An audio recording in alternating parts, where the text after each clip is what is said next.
Out in the woods, there's a place that people sometimes wander into, called the Tundra. Sometimes they're there for a fraction of a second, and sometimes they're there for a lifetime, but they always return right back to where they were before, and just the same as they were, for the most part. It's a close space, the size of a snow globe, and inside of it there's a towering ocean wave, frozen in place, eternally crashing onto the snowy tundra shore. The edges of the space are thick walls of swirling snow and mist, frozen in midair, and everything there is dim and pale blue and white, and as close to you as your own heartbeat.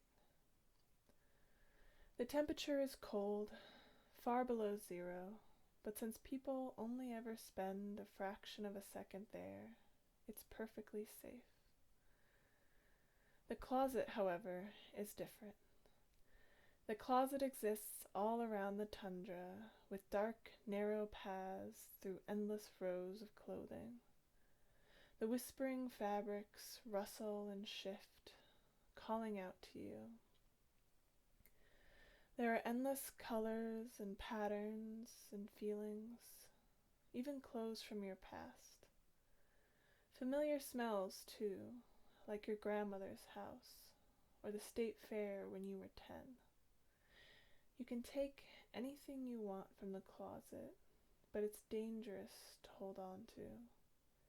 Many have thrown these items out, or given them away to others.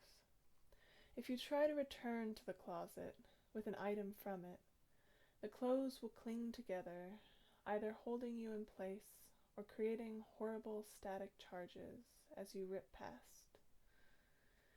Young Jane was wandering in the woods once, after school, wearing a beautiful paisley scarf that she'd gotten from the closet, one that her grandmother had once owned.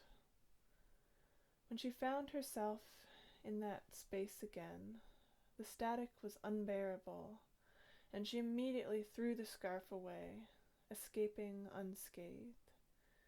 She even returned home with a new scarf. Margaret, age 35, was less lucky.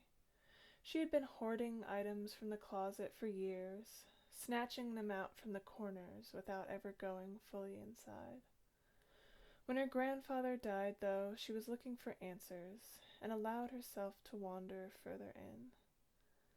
The shocks were so unbearable, for her full outfit of closet clothes, that she started frantically throwing on more clothes, covering herself in such a ball of fabric that she was nearly protected from the shocks, though she could barely move. She found her way home and spent the rest of her days bitterly telling people about that terrible, terrible place.